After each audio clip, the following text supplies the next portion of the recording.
Na cabeça de uma das figuras mais controversas e ambiciosas do nosso tempo, tem uma pergunta que ele mesmo faz.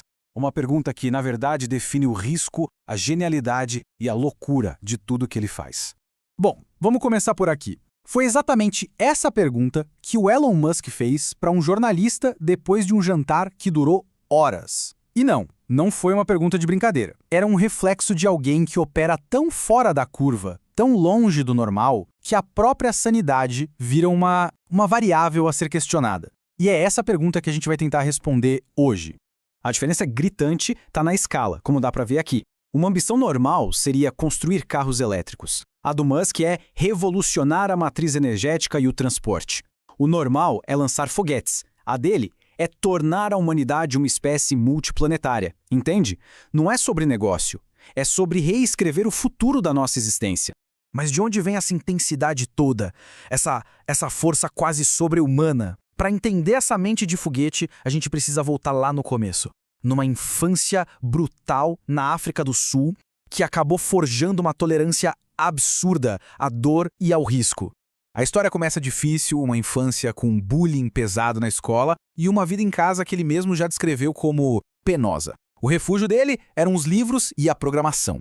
Tanto que aos 12 anos, ele já não era só um consumidor, ele era um criador. Vendeu o primeiro jogo dele, o Blaster, mas a grande virada veio aos 14 anos. Uma crise existencial profunda que levou ele a uma única certeza: a consciência humana precisava se expandir. E por isso, aos 17, o destino tinha que ser a América. Não era só mudar de país, era buscar o único palco grande o suficiente para os sonhos dele. E essa mentalidade toda virou um processo, quase um sistema operacional que ele aplica a absolutamente tudo, de foguete a carro elétrico. É a lógica dos primeiros princípios levada ao extremo. E o ponto-chave aqui é o seguinte: não se trata de melhorar um pouquinho o que já existe. Se trata de quebrar o problema até seus fundamentos da física e reconstruir tudo do zero. É um ataque sem dó à complexidade. É uma aula de como inovar de verdade. E essa lógica toda é alimentada por uma ética de trabalho que beira a insanidade. Tem uma história que, num sábado na Tesla, ele viu que muitos funcionários estavam no escritório, mas em vez de elogiar, ele reclamou, disse que ultimamente menos gente estava indo trabalhar nos fins de semana e que a empresa corria o risco de crescer mais devagar. Para ele, o impossível é só o ponto de partida. Essa busca sem freios levou ele direto para o ano mais sombrio da vida dele. Em 2008, parecia que o universo estava conspirando para acabar com tudo. Não era um problema aqui e outro ali. Era o colapso total, em todas as frentes. Olha só esse cenário. A economia mundial implodindo, um divórcio super litigioso público que acabava com ele na mídia, a Tesla, a grande aposta dele em energia sustentável, queimando dinheiro e a poucas horas da falência, e a SpaceX, o sonho de ir para Marte, tinha acabado de ver o terceiro foguete seguido explodir no lançamento. Tudo, absolutamente tudo, estava virando pó. E aí, chegamos ao ponto crítico. Com os últimos milhões que sobraram no bolso, ele tinha que tomar uma decisão impossível: salvar a SpaceX e o futuro da humanidade em outros planetas, ou salvar a Tesla e a revolução da energia aqui na Terra. Escolher uma significava matar a outra, sem chance. A resposta dele desafiou qualquer manual de negócios, qualquer lógica. Em vez de escolher, ele dividiu a pouca grana que tinha entre as duas empresas, correndo um risco gigantesco de perder tudo de uma vez. Ele se recusou a abrir mão de um dos sonhos. Foi uma aposta total, o movimento de tudo ou nada que iria definir o legado dele para sempre. E a virada, cara, é coisa de cinema. Em setembro, depois de 3 falhas catastróficas, o 4º foguete da SpaceX finalmente chega em órbita. Esse sucesso sozinho destravou um contrato bilionário da NASA no dia 23 de dezembro. E acredite se quiser, no dia seguinte, na véspera de Natal, a Tesla conseguiu o financiamento que precisava horas antes de quebrar. Em 48 horas, ele foi da ruína completa à salvação.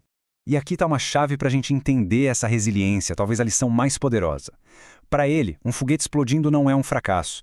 É um evento de coleta de dados em altíssima velocidade.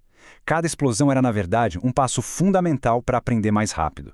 A grande virada de chave é essa: ele não estava falhando, ele estava iterando na velocidade da luz, usando o fogo como feedback. É claro que visões desse tamanho não são construídas por uma pessoa só. Precisam de uma tribo, um grupo de pessoas dispostas a caçar o impossível com a mesma fome. Então, Como ele atrai os melhores engenheiros do planeta? Ele não oferece só um emprego, ele oferece uma missão, uma chance de resolver os maiores problemas da humanidade. Os funcionários dizem que ele parece menos um CEO e mais um general, liderando as tropas numa batalha pela sobrevivência. O chamado dele é direto. Ele não pede trabalho duro, ele pede o impossível. E para um certo tipo de pessoa, isso é simplesmente irresistível. Certo.